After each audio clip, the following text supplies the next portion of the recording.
And finally, on to a game that does mean something. Game number 3, Colorado Avalanche at the Minnesota Wild. Puck drops 8 o'clock Eastern time. This is still a huge game for the Wild. They can clinch the second spot in the Central over the St. Louis Blues, which means they'll have home ice advantage over the Blues. So they have plenty to play for. And to Colorado, this game absolutely means nothing. They will not win the President's Cup, which means 0 as well. Teams that usually win the President's Cup don't do well in the postseason. We'll see how the Panthers do. But there's nothing to play for Colorado, nothing to gain in this game.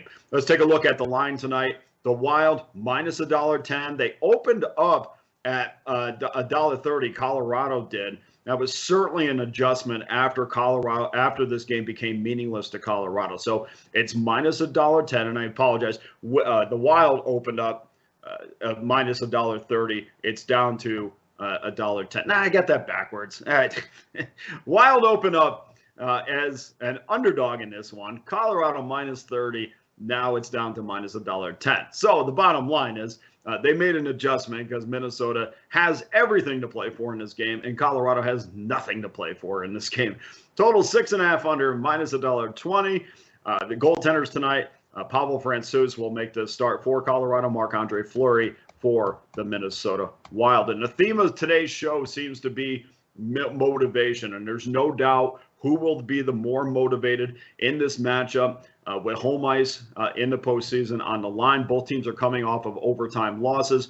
Of course, we know the Wild prevailed over Calgary, while the Avalanche dropped a 5-4 decision to Nashville. That was in a shootout, but still, that sealed their fate as far as not being the best overall team in the NHL. Colorado has never lost to the Wild in regulation this season, also giving Minnesota a little bit of an edge, a little bit of a chip on their shoulder, despite all they can gain with a win tonight. Mikko Rantanen returned to the lineup for Colorado last night, but I've said this a million times. You have to wait a couple games before you can say, hey, look, we got our big gun back, and certainly it's time to jump all over that team because they're going to be better. No, the bigger the player, the better the player, the more shuffling behind him has to happen. And, oh, by the way, that player, regardless of who it is, usually needs a couple games to integrate themselves back into the lineup. That will not be a factor tonight. Just throw that aside.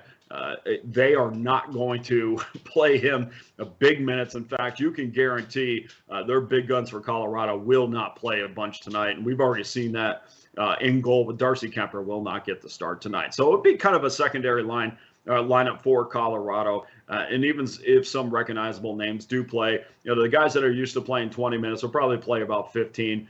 You'll see defensemen, they'll go from like 25 to maybe 17 or 18. Give the lower level guys, the bottom 6 or the bottom pairing, give them some more time on the ice. That's what you're going to see tonight against Colorado and Minnesota. Colorado's lost 5 of 6 games, so they don't come into this one playing very well. I just don't see how this seems so clear to me.